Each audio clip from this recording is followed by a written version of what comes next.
The clip I'm about to show you is doing the rounds on social media, and it's of Angela Rayner of the Labour Party sat in a room with a group of men. I'll let you know what I think afterwards. Here's the clip. Ashton, my voters were very upset with the Labour Party.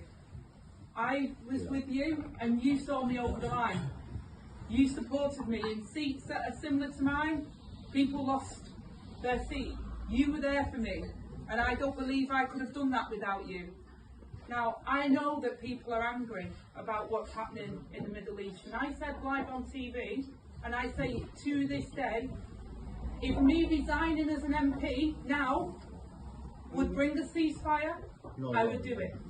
I would do it. If I could affect change, the only thing I've done, and Madge knows this, I got 3 British doctors out last week from Rafah who were stuck there. I worked hard day and night to get them out. They were stuck there because they've been helping. And I'm now working on getting aid in again because those doctors told me they went in with 10 suitcases and that lasts a week. Now they've been restricted to 2 suitcases. That won't last. That's nowhere near enough. So I promise you, the Labour Party, including myself, is doing everything we can because nobody wants to see.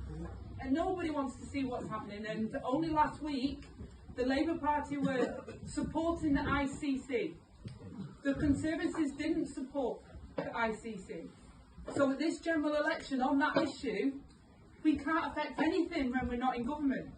And I'll be honest with you, if Labour get into government, we are limited. I will be honest, I'm not going to promise you, because Biden, who's the US, who has way more influence, has only got limited influence in that. And Qatar, Saudi Arabia, all of these people, we are all working to stop what's happening at the moment. We want to see that. So I promise you that's what we want to see. And if Labour get into power, we will recognise Palestine. I will push not only to recognise, there is nothing to recognise at the moment, sadly. It's decimated. We have to rebuild Palestine. We have to rebuild Gaza. That takes more than just recognising it. It takes resources. It takes infrastructure. It takes expertise. We need teachers. We need civil servants. We need all of the... Well, that was just downright shameful, wasn't it? She sat there and she is begging these people for their vote. And I know that's what politicians do anyway in the run-up to any general election. They'll do anything and say anything. But I think in this case, even for Angela Rayner, she sat there and, for once, she's telling the truth. This is indeed what Labour will do when they do get into power later on this June. And by the way, why the hell hasn't she resigned already? This is the woman currently under investigation for alleged tax avoidance regarding one of her properties.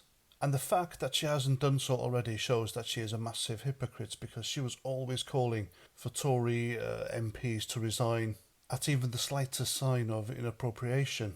And she even called for Boris Johnson to resign as Prime Minister simply for being investigated by the police for something.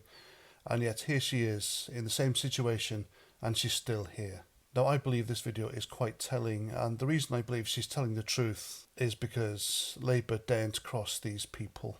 These men surrounding her in this video, in that room, represent a demographic that's rapidly influencing our politics here. Now, many of them have left the Labour Party and joined George Galloway's Workers' Party of Britain, or whatever it's called.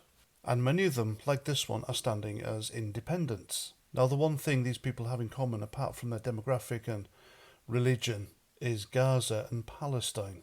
Their main shtick, their main policy is a ceasefire in Gaza, and probably, likely, support for Hamas as well. They're not standing for local issues at all. They don't care about housing for British people. They don't care about wages. They don't care about freedom of speech, democracy, liberty. It's all about Gaza, which has nothing to do with Britain whatsoever. Local issues mean absolutely zilch to them, but the fact that they're standing for election means they think they're in with a chance of being elected. And this is what scares people like Angela Rayner and the Labour Party. They are desperate for these people's votes, to the point they'll sit in a room like Angela Rayner did in that video and practically beg them to vote for her. And the fact that she's promised taxpayers money to Gaza is an eye-opening reveal as to where these people's loyalties lie. How on earth can the Labour Party, Keir Starmer, Angela Rayner, stand there and promise money for everything, and also send money to another country and rebuild Gaza, as she said there?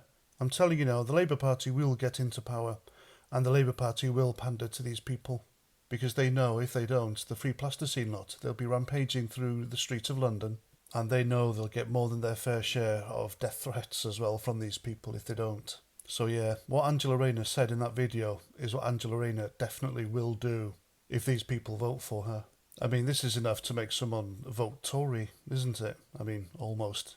And so, for the reasons here, and to keep Labour out, which won't happen anyway, but I'm going to try and do my bit, and I will grudgingly vote Reform if there's one standing in my constituency.